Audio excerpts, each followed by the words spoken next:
Bonjour la famille, j'espère que vous allez bien. Aujourd'hui, on va faire ce fameux gâteau à 2 ingrédients. Donc, vous aurez juste besoin de 3 œufs et une tablette de chocolat. Voilà, donc c'est parti. Dans un bol, on va venir donc y casser nos chocolats qu'on va faire passer au micro-ondes.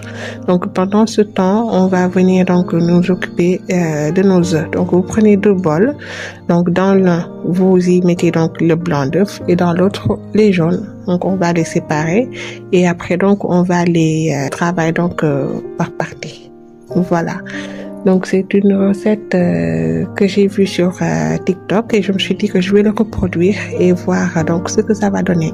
Donc tey dañuy ñëw defar benn gâteau boo xam ne vraiment bu yomb le simple 2 ingrédients rek ngay soxla nen la ñetti nen ak benn tablette de chocolat voilà donc ñuy ñëw jël nañ suñu chocolat yi donc dañ koy damat seeyal ko soit nga dugal ko micro-ondes wala nga def ko au bain-marie donc ñii dañuy ñëw jël suñu nen yi tamit xaajale blanc d'œuf bi ak jaune bi bu si nekk à part donc bu si nekk dañ koy liggéey à part ñii dañuy ñëw jël fouet bi donc fouetter jaune d'œuf bi tuuti et là on y ajoute un sachet de sucre vanille donc ça c'est moi qui le fais donc ça fait pas partie de la recette normale mais donc à chaque fois j'aime apporter donc ma touche personnelle donc nii def naa ci benn sachet sucre donc dañuy ñëw jël suñu jaune bi ñu tas ko tuuti après donc ñu def ci benn sachet sucre vanille ak muscade donc muscade bi ak vanille bi nag man la bokkul ci recette bi mais man maa ko ci def mu nekk sama touche personnelle comprendre ngeen donc on va venir donc fouetter le tout donc si c'est bon on va donc venir faire monter nos blancs d'œuf donc pour blanc d'œuf bi niñ koy monter vraiment yomb na soit jëlal sa batteuse wala sa fouet di ko fouetter rek ba nga am lu compact lu dëgër loo xam ne même boo renverser bol bi sax du këpp donc dinaa leen wan après nu muy demee donc da ngay yëngal rek nga gis ko muy fuur noonu kese la y a rien d'autre voilà donc là nos blancs d'œuf sont prêts gis ngeen ko noonu donc dañ koy ëlbati donc de telle sorte que da lay leer na que nii baax na donc ñu teg ko de côté là notre chocolat aussi donc a bien fondu on va venir donc le remuer un peu et on va le mélanger avec le jaune d'œuf donc gis ngeen nii chocolat bi sey na dañuy bàyyi ba mu sedd ñu jël ko nag di ko jaxase ak jaune d'œuf bi on mélange bien jusqu'à ce que ce soit homogène et on va venir donc prendre les blancs d'œuf et l'incorporer dans notre chocolat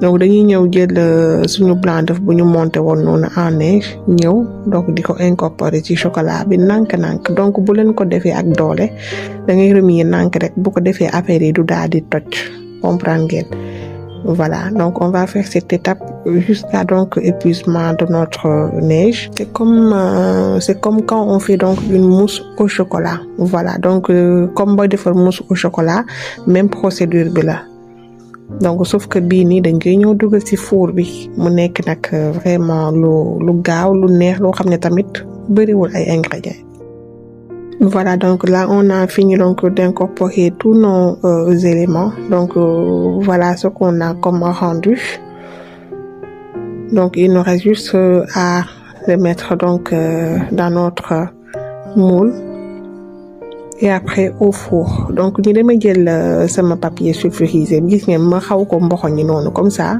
mu gën a mën a toog ci suñu moule bi après ñu ñëw sotti ci donc suñu appareil bi donc là on vient donc verser notre appareil dans notre moule là donc dañ fi amoon ay barres de chocolat ma découpé ko donc lii yëpp sama touche personnelle la donc voilà donc tout ça je l'ai fait personnellement donc ça fait pas partie de la recette mais c'est juste pour apporter beaucoup plus de gourmandise donc ça va au four juste pour 20 minutes à 180 degrés et là vous voyez donc c'est prêt.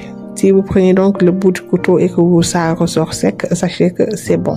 Donc ñi ñëw rek dagg ci benn part xool ba xam lu muy joxe vraiment xet bi lu muy xeeñ neex na déjà donc tu as l'impression que da nga am mousse en même temps amaale brownie donc ñi ñëw xool rek lu muy joxe. Donc là, c'est la partie que je préfère, donc la dégustation. On va découper un bout donc pour voir exactement ce que ça donne. En tout cas, c'est un gâteau qui est très facile à réaliser, qui n'a pas trop d'ingrédients et qui ne vous prend pas beaucoup de temps aussi. Voilà. Donc, donc on a l'impression d'avoir du brownie, donc de la mousse, voilà. Donc, c'est un mélange des deux, je dirais. Et vraiment, c'était très, très, très, très bon. Très bon. C'est un gâteau qui est très bon, qui n'est pas trop sucré et que, voilà, donc, qui est adoré de tous. Donc, grand comme petit.